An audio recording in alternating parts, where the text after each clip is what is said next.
Rebonsoir et bienvenue dans Un Film, un After. Vous venez de regarder Les Aventures de l'Homme Invisible de John Carpenter. On espère que ça vous a plu. Il est temps d'en apprendre un petit peu plus sur le film. Julie. Oui, Antoine, ça va? Pas trop... Ça va. Pas trop invisible? Non, mais c'est pas, je suis pas invisible, arrêtez vos conneries, c'est de l'acné. Donc là, j'ai un truc d'acné et j'attends que ça guérisse. D'accord, très bien. Pas du tout déçue par ce film. Moi, j'étais très contente. Ça a fait le job. Il y a une bonne ambiance. J'aime bien les persos. Je trouve que les effets spéciaux sont plutôt fun, enfin plutôt sympas. J'ai bien aimé le personnage. Je trouve que c'est intéressant. Après, on peut peut-être en discuter un peu plus précisément. C'est toujours touchant, hein, l'homme invisible. S'il y a quelque chose, on aime bien les mecs invisibles généralement. On aime bien, oui, on aime bien. Après, je trouve qu'il y a un espèce de mélange entre le côté un peu comédie, film noir. C'est assez marrant quand même cette espèce. On dirait un peu un ovni. J'arrive pas trop à définir ce film. Aventure. Ben oui, mais il y a quand même pas mal de codes qui sont repris et empruntés à d'autres genres de films. Donc non, j'étais très contente de revoir ce film. C'était très très bien. Et Dariana est magnifique. Alors Sarah. Oui Antoine, si c'est bien toi. C'est moi évidemment. Et je vous dis, c'est un traitement à l'acné. Alors Sarah, une scène marquante. Quelque chose. Moi, une scène qui m'a marquée parce qu'elle m'a rappelé un chef-d'œuvre du 7e art qui est Daredevil. C'est la scène où il se met à pleuvoir et il apparaît en fait sous la pluie et donc elle voit un peu sa forme, les traits de son visage et je trouve que c'est une belle scène très émouvante. Et moi, je pense que, enfin, un peu contrairement à Julie, le côté un peu ne pas avoir su choisir entre la comédie, quelque chose d'un peu plus triste, je pense que ça pose un peu problème et ça déséquilibre un peu le ton du film. Et je trouve ça dommage, même si j'ai plutôt quand même passé un bon moment. Je ne suis pas en désaccord avec ça, Sarah. Grégory. Ouais, moi une scène qui m'a marqué, c'est tout simplement quand il se réveille en homme invisible. Il faut savoir que le mec vit la gueule de bois du siècle. C'est horrible, il fait un petit roupillon et hop, il se réveille en homme invisible. Voilà, ça peut donner des leçons. Faut pas boire avec modération, c'est important. Sinon, faut boire avec modération. Faut boire avec modération. Faut boire avec modération parce que sinon vous pouvez. Il y a une chance que vous terminiez en homme invisible. Donc attention à vous. Alors moi, je voudrais préciser deux choses. Alors déjà, je suis pas invisible, c'est un traitement à l'acné. Et ensuite, même si j'étais devenu invisible, c'est pas parce que j'ai trop picolé. Voilà, je voulais juste dire ça. Si j'étais devenu invisible. Alors, Mickaël, une scène. Ouais, une scène marquante, justement, c'est quand il se réveille et qu'il est invisible, il arrive à s'échapper donc du bâtiment. Et là, Sam Neill veut absolument le capturer. La première scène où il essaie de le capturer, il discute avec lui, il essaie de le convaincre. Et il lui répond tant qu'à faire, plutôt que d'être capturé, j'aime mieux me passer directement la quéquette au mixeur. Drôle d'idée. Ça, c'est du Audiard, ça. Ouais, c'est ce genre de choses que t'aimes, toi, Mickaël. C'est ça, exactement ça. Il y en a qui s'étranglent dans les placards, et il y en a qui font la quéquette au mixeur. Allez. Alors, Sarah, il y a un truc intéressant. C'est tiré d'un livre que tu as lu. Bien sûr. Bien sûr. Moi, tu sais, j'adore les livres, tu le sais. Donc, c'est tiré d'un livre, Mémoire d'un homme invisible. Tu l'as lu, Sarah? Bien sûr que si je te pose des questions dessus, tu saurais y répondre. Tout d'R.F.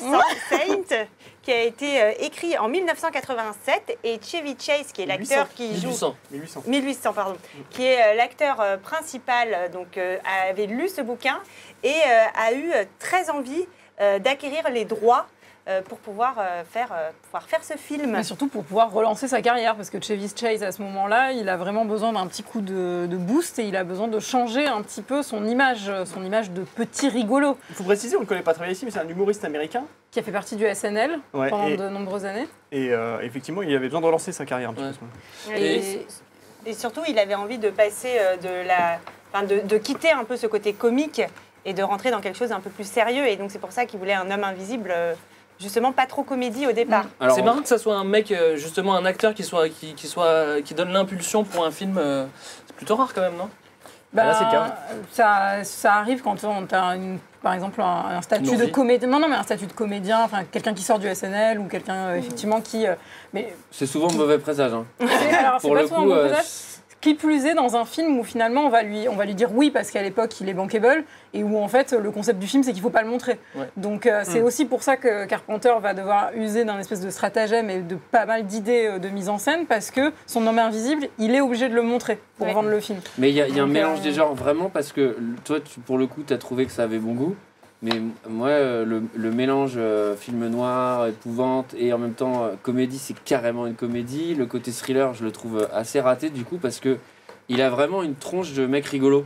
Et donc on y croit Et en pas. même temps, je trouve qu'il a quand même une tristesse dans le regard, dans l'attitude. Enfin, il est assez Bah, il est triste parce qu'il est en train de mélancolique, en rater son fait, film, je pense. Non, je parle pas de Carpenter, je parle de l'acteur, mais en vrai, enfin, toutes ces scènes où il est dans la maison, à la plage et tout ça, enfin, je trouve qu'il y a une vraie mélancolie en fait, Alors, de la solitude, de plein de choses. Il s'approprie vachement le personnage, parce que le personnage de l'homme invisible, soit dans le roman de Wells ou dans la version de 1933, c'est juste un salaud en fait. C'est un mec qui tue gratos, Et- qui fait dérailler les trains, enfin bref. Alors que là, on est Dans la sur- dernière version qui est sortie au ciné, je crois que c'est un, Ouais. c'est un bon enfoiré Ouais, aussi. Oui, alors ils sont pas Oui, tous c'est méchants, quelque hein, les hommes invisibles. Non, mais Il y en a des biens. Et il y en a des biens. Et alors, je sais pas pourquoi on a écrit dans le contrat que si jamais tu deviens invisible, tu peux plus travailler pour la télé. Ça me paraît absurde. Mais de toute façon, moi, j'ai une crise d'acné. donc C'est vrai y a que pas de le problème. défi avec l'homme invisible, c'est que forcément on a du mal à s'identifier vu que souvent il est invisible. Du coup, tu te dis, t'as du mal à t'identifier au personnage. Antoine, tu t'es identifié ou pas? Non, non, parce que moi, je voulais voir l'homme à la crise d'acné.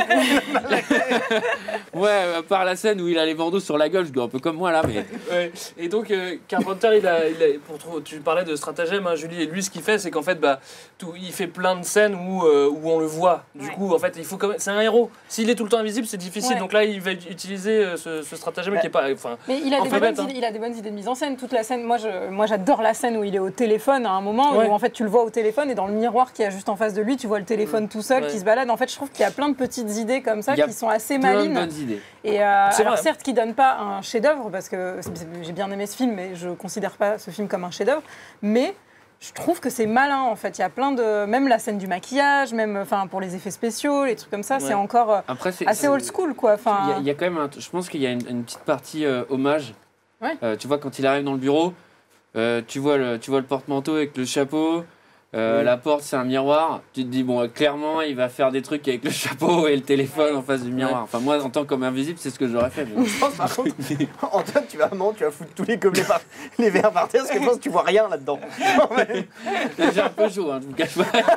Je vous cache pas qu'en plus, vous le voyez pas, mais c'est plein de buée. Donc, en plus, je vous vois même pas vous. Donc, mais je pense qu'en vrai, il y a un vrai jeu avec le spectateur parce que c'est un des derniers films qui est un peu dans cette école-là Ouais. de l'effet spécial, un peu old school. de briquet de broc aussi. Bah, enfin, alors attention, parce que moi, il faut préciser sauf plusieurs la, trucs. la scène du maquillage, mais Ce film, ça a été un peu un flop. Et, un peu un flop. J'ai les chiffres. Ouais. 40 000 $ de budget.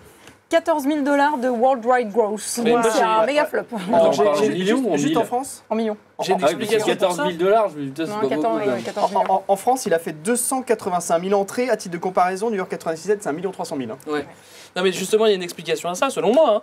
C'est que justement là on parle de Carpenter qui réalise, là il a pas fait le scénario et il a pas fait la musique, et on sait qu'il fait des musiques super cool. Par contre le seul truc qu'il a fait c'est qu'il a utilisé pour la première fois ces nouveaux effets spéciaux numériques, et donc c'est juste avant Jurassic Park et c'est juste après Terminator 2, donc c'est pour ça qu'il y a plein de petits trucs qui sont pas toujours de briquet de broc, il y a aussi pas mal de numérique et c'est la première fois, et pour Carpenter on imagine qu'il s'amuse bien avec du numérique, il peut faire plein de trucs. Moi, il y a la scène de la cigarette où tu vois la fumée qui rentre dans ses c'est poumons. cool. Ouais, C'est vraiment bien. génial, quoi. Donc C'est je trouve cool. pas que ce soit trop briquet-broc, en fait. Mais on est quand même Non, en mais ça dépend. 93. Ouais. On n'est pas en 86. C'est c'est très précis. Non, mais je dis que 2 ans plus tard, tu vas voir des tyrannosaures en 3D. Non, c'est un an quand plus même tard. de ouf. Un an plus Ah tard. non, Ah, plus tard. un an plus tard. Mais- Mais c'est ILM hein, c'est la société de production de George Lucas qui a fait les effets spéciaux. Et d'ailleurs, dans Jurassic Park, on retrouvera l'acteur qui Sam joue, Neill. Sam Neill, qui joue David, Qui est le héros, détective. ouais. Ah oui, Qui est c'est Qui est vrai. le très héros. convaincant. Le Il est héros très de très Jurassic convaincant en Park. méchant. Et attendez, Il est très Ils bien. retravailleront ensemble dans l'entre de la folie avec Carpenter quelques années plus tard. je crève de chaud, je vais enlever ces bandelettes, vous me dites si je suis Ah non, guéri. mais on va... Ah, attention. Attention, On dirait Michael Jackson. après mon opération. La star Alors, rentre je suis sur guéri scène. ou pas? Ah bah c'est un miracle. Très impressionnant, C'est un miracle. Antoine. Oh la vache. Eh ben tout Ah va bah bien. oui. Tout va bien. Ah, voilà. Alors, j'ai plus de boutons sur la gueule. Mais je vous Ça avais va dit- revenir, t'inquiète pas. je vous avais dit que c'était de l'acné. Ça valait le coup. Non mais pour rebondir sur ce que tu nous disais quand tu étais Je revis. invisible, Vous n'imaginez pas le niveau de chaleur dans lequel je me trouve. Clairement, je vais me prendre des trucs dans les yeux et tout, c'est clair. c'est que la façon dont ils ont construit ce film, enfin ça a été un peu chaotique en fait dans la façon dont ça s'est monté. Il y a eu Reitman qui a été attaché au scénario, il n'y avait pas encore effectivement Carpenter, il a été ramené après. Chevy Chase n'était pas content des versions du scénario qu'il trouvait trop comédie. Et surtout, Carpenter n'était pas hyper chaud pour aller travailler avec des studios parce que c'est pas un truc qui lui réussit généralement. Et d'ailleurs, ça va beaucoup. Ok. Et d'ailleurs, il n'était pas très chaud parce qu'il voulait garder son indépendance par rapport aux studios. Et les studios, c'était la Warner, je crois, n'étaient pas très chaudes non plus de travailler avec Carpenter sur ce film au départ parce que c'était plutôt de l'épouvante. Et là, c'est pas un film d'horreur ou d'épouvante, c'est un style un peu différent. Et ils avaient quand même bien banqué la Warner avant pour récupérer le scénario. Oui, parce 1,35 million pour récupérer le scénario. Donc ils n'avaient pas trop envie que ça se transforme dans ce que c'est devenu au final, c'est-à-dire un flop. Mais ils auraient dû le faire sur l'homme avec l'acné. Bah oui, ça aurait marché, c'est sûr. C'est une licence, et puis celle-là, elle est pas chère, elle coûte pas 1,3 million. Mais effectivement, les effets spéciaux, comme on disait, sont faits supervisés par Bruce Nicholson et qui a bossé avec Spielberg, Lucas, les sœurs Wachowski, sur Star Wars, Indiana Jones, Ghost, Matrix. Enfin, il a vraiment fait. Les soupe aux choux, 3D sont vraiment cool. Et la soupe aux choux. Mais je trouve que même la première scène où il mâche son chewing-gum, elle est hyper cool. Ouais, en fait. elle est cool, Je trouve que tu te mets dedans immédiatement et je trouvais ça vraiment Par hyper contre, la réussi. scène où il est malade, où il est encombré du nez, C'est vraiment- dégueu. C'est vraiment dégueu. Scène où il vomit, c'est pareil. Et je te parle pas de la digestion. On voit d'ailleurs dans le film. Mais au final, Carpenter, on pense qu'il n'est pas hyper fier de ce film parce qu'il y a une espèce de rituel. C'est qu'il a toujours une façon d'annoncer ses films dans les génériques. John Carpenter's, et là, c'est pas du tout le C'est pas du cas. tout le cas. Je dans crois qu'il n'y a celui-là. même pas le nom sur l'affiche. Ouais. il me semble. Et ce qui sous-entendrait que ça s'est mal passé. Alors, certes, c'est pas lui qui fait la musique, mais c'est quelqu'un qui va retrouver pour un autre film plus tard. Et surtout, il me semble que c'est une des premières femmes à composer la musique d'un film. C'est Shirley Walker. C'est tout à fait vrai. Et Ouais. elle retravaille sur Angeles LA 2013, 2013, exactement. Il a quand même dit dans certaines interviews à l'époque qu'il avait hésité quand même à plusieurs reprises à claquer la porte. Donc ça s'était effectivement pas très bien passé. Et notamment à cause de Chevy Chase. Et je crois aussi de Daryl Hannah. Ça se passait pas très bien avec les deux acteurs et Carpenter. Daryl Hannah, qu'on rappelle Oui. la plus belle des sirènes dans Splash avec Tom Hanks. Oui, et plus tard, Elle Driver dans Kill Bill. Eh oui. Et oui. Et oui, elle est très jolie, moi je la trouve très bien. Je trouve que les acteurs sont bien. Mais elle est surtout jolie, non? Non, elle est bien aussi. Non, mais ça, C'est juste pour être C'est assez- sûr. moi, je trouve ça assez touchant, leur histoire d'amour, la Bah, façon dont moi ça se aussi. passe. Ouais. Moi aussi, Non, ça par franchement. contre, on n'y croit pas une seconde. C'est Ouais, moi je trouve ça un peu chelou parce que justement elle fait un peu bimbo mais pourtant elle est avocate tu vois et elle va quand même alors, le pécho dans les Tu toilettes et penses tout. que quand on Ouais, fait non, mais bimbo, je on sais peut pas pas. être avocate? Si, si, enfin, T'as pas vu La c'est pas, Revanche d'une blonde c'est pas incompatible. Mais le problème, c'est que le héros, il est pas du tout sympa au début. Il est dans un boys club, il la traite hyper mal, il est pas du tout, il est complètement antipathique et elle va quand même tomber amoureuse de lui. Et dans ce sens-là, je trouve ça bizarre. Quoi. C'est justement aussi tout l'intérêt de ce film, on l'a un peu dit tout à l'heure, c'est qu'il a une trajectoire assez opposée aux autres hommes invisibles et à la figure traditionnelle de l'homme invisible. Le fait de devenir invisible va faire de lui une meilleure personne, alors que généralement, et peut-être Antoine, bon je sais c'était l'acné, tu nous diras comment ça s'est passé pour toi, mais souvent l'homme invisible c'est le truc inverse en fait, il va souvent sombrer dans la folie, le meurtre. Tu te sens seul. Hein. Et Moi j'ai un truc d'acné là, j'avais envie de buter tout le monde. Hein. Et là, ce qui est intéressant, c'est qu'il souligne qu'il se sentait déjà seul avant, en fait. C'est ça qui, C'est vrai. ça lui fait prendre conscience aussi d'une certaine Alors, invisibilité qu'il avait cette avant. espèce d'écho qui en plus est appuyé, puisque même Sam Neill va le dire en disant mais cet homme était déjà invisible avant Ouais, et tout, je suis d'accord. ça apporte pas grand chose au propos en fait. C'est-à-dire qu'il y a un peu un truc de genre. Je suis pas d'accord. Bah, Ah non. bah non, Mais- moi je pense que c'est ça qui le fait changer et c'est aussi sa rencontre avec Daryl Hannah et la façon Ah oui. dont elle va accepter Bah, c'est une la- femme qui fait changer les l'amour, choses, oui, c'est pas le l'amour. pouvoir. Moi je répète, hein, au début, quand ils se rencontrent, il a pas encore les skills d'homme invisible, et il est pas en train de devenir meilleur. Et je comprends pas pourquoi elle tombe amoureuse de lui à ce moment-là, quoi, tu vois, alors qu'il est vraiment pas sympa à Je ce suis un moment-là. peu d'accord. Deuxième fois que je le dis, je m'en fous, je le dis deux fois. Et il le dira 3 s'il le faut. Mais non, mais je suis un peu d'accord avec ça. Et pour finir sur l'homme invisible, tu parlais tout à l'heure de Invisible Man qui vient de sortir. Et là, on est vraiment un peu dans la vague. En plus, ce MeToo, c'est l'homme invisible un peu pervers, etc. Harceleur. Harceleur. Oui, alors on on tire parle encore plus pas, la il figure. pourrait y avoir une femme invisible et elle pourrait aussi avoir des travers. Harcelée. enfin, à un moment. C'est vrai. Mais est-ce qu'il y a, il y a Bah, pas non, beaucoup il de y a femmes jamais eu invisibles de Non, femme bah, invisible, non, tu vois, il y a pas de femme. Bah ça c'est un projet intéressant. Ouais, ça c'est Eh vrai. ben, ça. c'est parti. Eh ben, Tu vois, je vais- c'est ma eh ben, licence On aussi. propose à la Je parole. vais Ouais, l'écrire. J'ai et, la femme avec l'acné. Bam, on mélange les licences. Mais surtout qu'il a quand même un petit côté. Alors, il devient meilleur, par exemple, quand elle se fait un peu agresser sexuellement quand elle est dans la maison de Ouais. campagne. Là, il va la défendre. en étant invisible. Il va aussi la mater. Mais voilà, c'était juste après, t'es un stalker. Je me suis dit, on l'ajoute à la longue liste des pervos qui matent les meufs sans leur consentement, c'est-à-dire Voilà. Casper et Edward dans Twilight. Donc, on a maintenant l'homme invisible. Ouais. Mais moi je Ou me l'homme dis quand avec même beaucoup invisible. d'acné, mais- Alors c'est bien parce que du coup tu peux espionner les gens. Parce qu'à un moment il reste toute une journée dans le bureau de Sam Neill, tu vois. Et à un moment donné t'éternues, je sais pas, t'as peut-être des. Eh ben, Si qu'est-ce t'as qu'il va mangé du faire cassoulet, comment tu fais? Ah là, oui, Michael, t'as pas intérêt à la ça. Alors, cela dit, c'est un peu vulgaire, mais c'est vrai que ce serait marrant qu'il se mette à chier dans le bureau du gars du FBI. quoi. Non. Non, mais tu sais, pour le coup, c'est quand même. Bah, regarde comme ça le fait sourire, ça. Mais moi, Surtout qu'on sait pas ce qui sort de lui est aussi invisible. Bah, si, ça fait c'est pour ça que Sam Quand Neill il il est là, vomit, genre. c'est pas. Oui, Putain, mais on ça sait sent pas. attends, mais ça sent la À un merde moment, dans il le bureau. vomit dans le film. Et, Je sais pas si- Si, c'est vrai, oui, ça il se voit. vomit et ça se voit. Et ça se voit. moi, j'ai adoré cette scène parce que justement. Du vomi, du caca. Non, ça je m'en rappelle pas. Mais quand il est dans le bureau, parce que justement le mec est à son bureau, il fait bonsoir. Et tu sais, il le grille en fait. Ouais. Mais ça se trouve, il l'a fait 40 fois avant. Bonsoir. Ah merde, il est pas là. Là, coup de chance, il est là, mais ça se trouve, enfin, on voit pas toutes les autres fois dans le bureau. Il a entendu qu'il fait. J'ai trop envie de gaulerie, faut que je fasse le bruit. Alors, il y a un autre truc que je trouve malin dans le système d'invisibilité, c'est qu'effectivement, il On est voit rendu. Non, oui, ça c'est vraiment pas mal.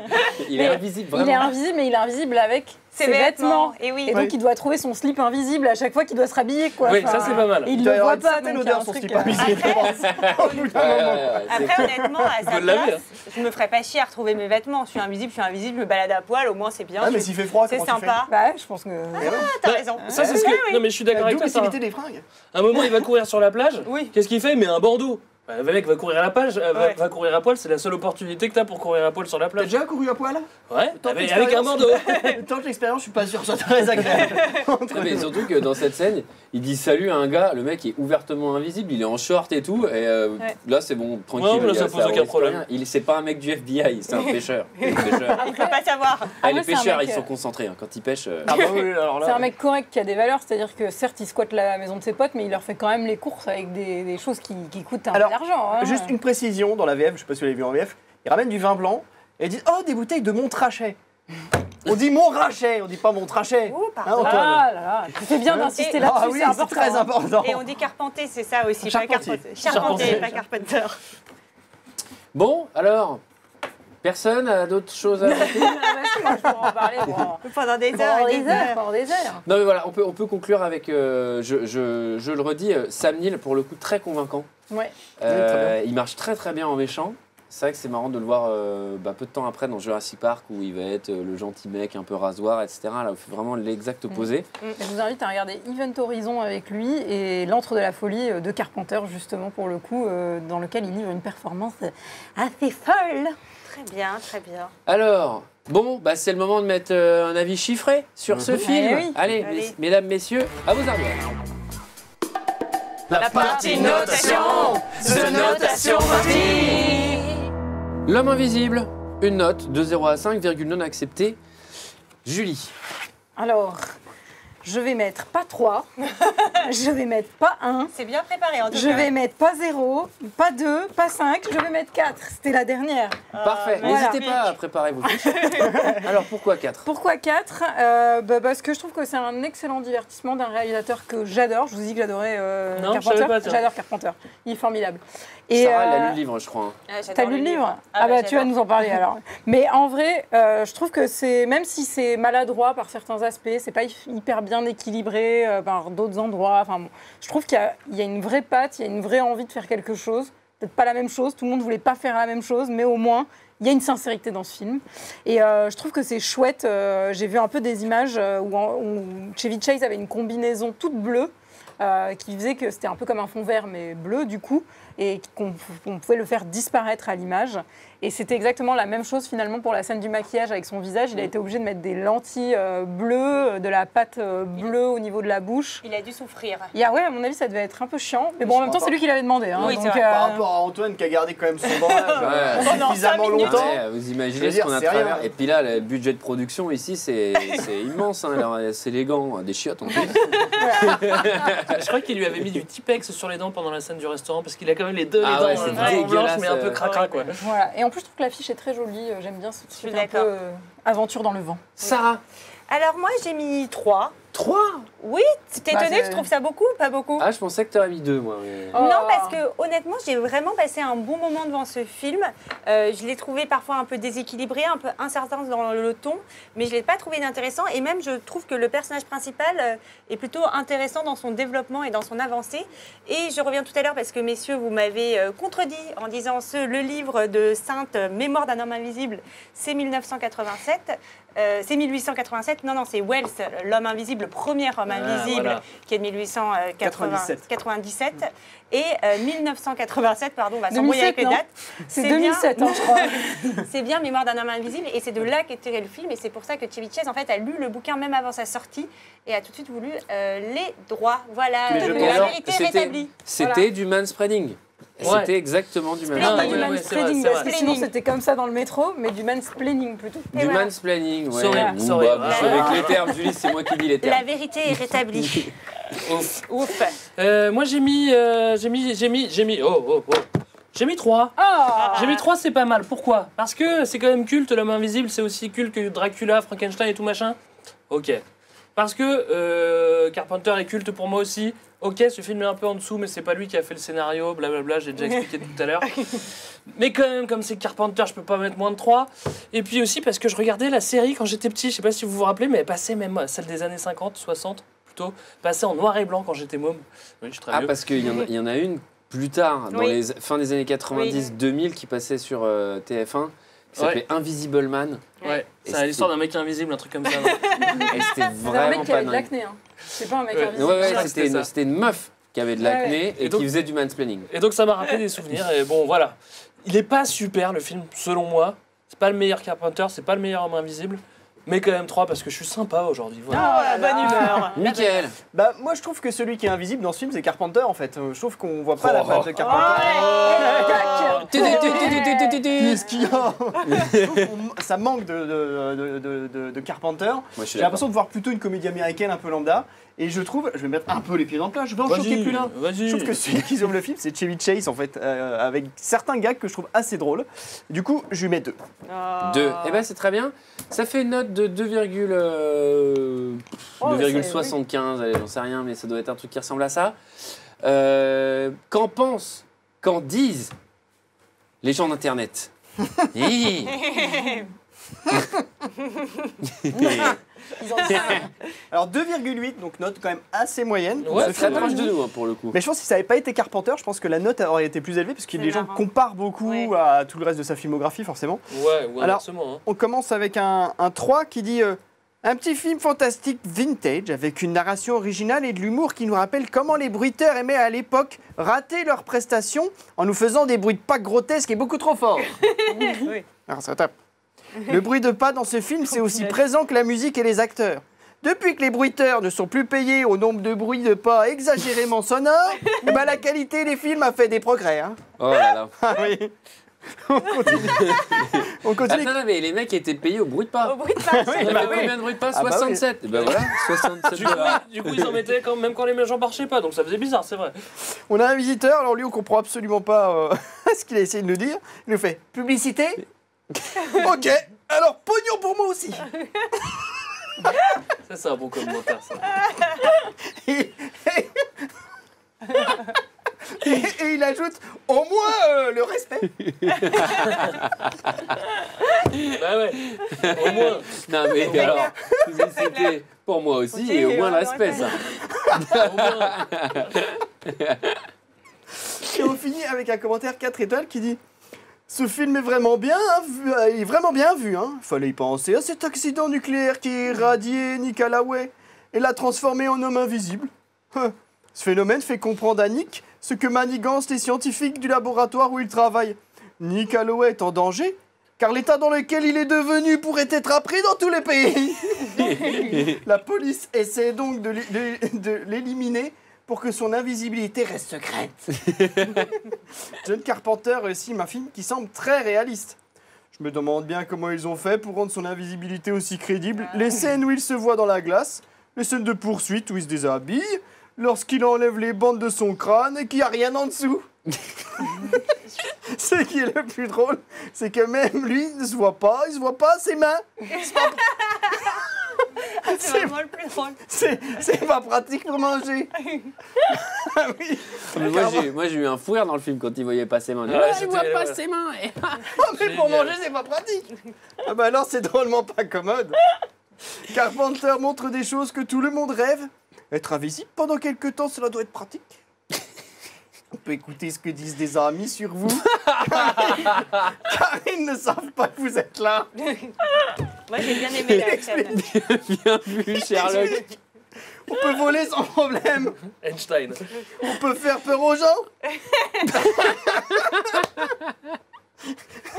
Mais bon, il y a aussi beaucoup de points négatifs. Hein. Tout le monde nous ignore. Faut faire attention quand on traverse la rue.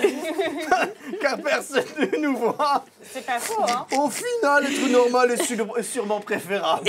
Oui, Il est super terre à terre. Je pense qu'il a pas fait le tour de tous les problèmes que pose être homme invisible. En tout cas, moi, je tiens à dire à Paramount, publicité, ok. Au moins, respect. Pour moi aussi, quoi. Voilà qui met fin à cette émission. Merci de nous avoir suivis jusque-là. Pour revenir sur les 3 questions du début, cette nouvelle version est-elle à la hauteur du mythe? Oui, c'est pas la cata. Voilà. Est-il invisible avec ses fringues ou faudra-t-il se mettre à poil? Non, alors obligé d'être en 3 pièces pendant tout le film. C'est plutôt chiant, il ne pourra pas aller au ski par exemple. Utilisera-t-il son nouveau pouvoir pour faire des trucs cool? Franchement, de tous les trucs que tu peux faire quand tu es invisible, je pense que non. Merci à tous, on se retrouve le mois prochain pour un autre film. Ciao!